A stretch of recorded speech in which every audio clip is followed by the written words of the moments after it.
કોઈ કોઈ નવરું બેઠું નહીં કે તમને મળે ને એવું વાત જ ના થાય. બરાબર. પણ તમારામાં ભાવ એવો પેદા કરો કે અમે દુઃખી થયા તો થયા કેમ, અમે ક્યાં ભૂલો કર્યો, અમે ક્યાં જગ્યાએ સંસારમાં કોઈને નડવાનો પ્રયત્ન કર્યો,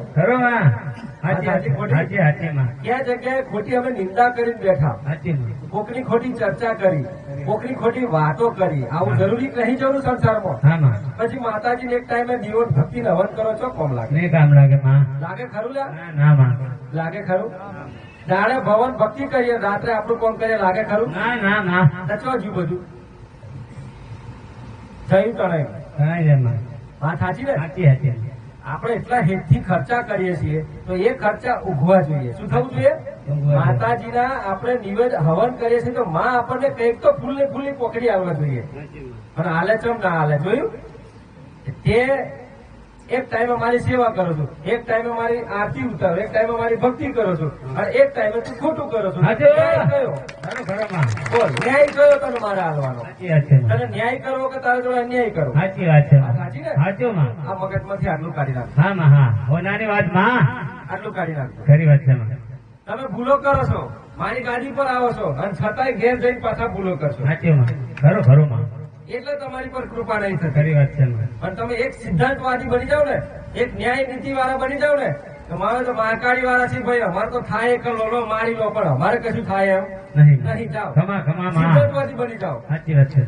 હે ખરું. હમણાં એને કીધું તું ને એ જ પ્રશ્ન કર્યો હતો ને, રવિવારે કોઈને કદાચ નંબર ના આવ્યો તો ઘાયલ થઈ જાય. સાચી વાત છે. એટલે આ નંબર તો હું પણ 2 વર્ષ 25 વર્ષ તારો નંબર હશે તારે જ આવવાનો છે. સાચી એ તારે કોઈ જરૂર નહીં નંબર લેવાની. નંબર લેવાની ઉતાવળ કરે તો નંબર જેવું જ રહેવાનું છે. બરાબર? શું જોડવાનું? શું જોડશો? અને જોડીને કરશો શું? કહો મને. જે નડવાનું છે, જે દુખાવાનું ચાલવાનું છે, પણ એના સમયે કદાચ એના ટાઈમે અર્જુન એના સમયે ટાઈમે કદાચ એ દેવ મારી અમે પસરું થઈ જાય અને એ દેવને ઝાલ પડે તો સમાધાન થઈ જાય. બરાબર? પછી હું એમ જ કહીશ કે એક જ શ્રીફળ આવે એટલે વાત થાય પૂરી. આ દેવને તો એક જ શ્રીફળમાં રાજી કરું તો જ માતા હાચી. પેઢીઓથી કદાચ પાપ કરતા હોય, હવાનો કરતા આવતા હોય તો એ કશું કોમનું નહીં. પણ એ જ નિયમ કદાચ હાથમાં આવી જાય ને તો ભલું થઈ જાય. બરાબર? બાકી તો કહેવત છે ને અર્જુન, ઘઉંના બાજુમાં ચીલ હોય તો પાણી તો એને મળે, ખાતર એને જ મળે. સાચી વાત છે. બરાબર?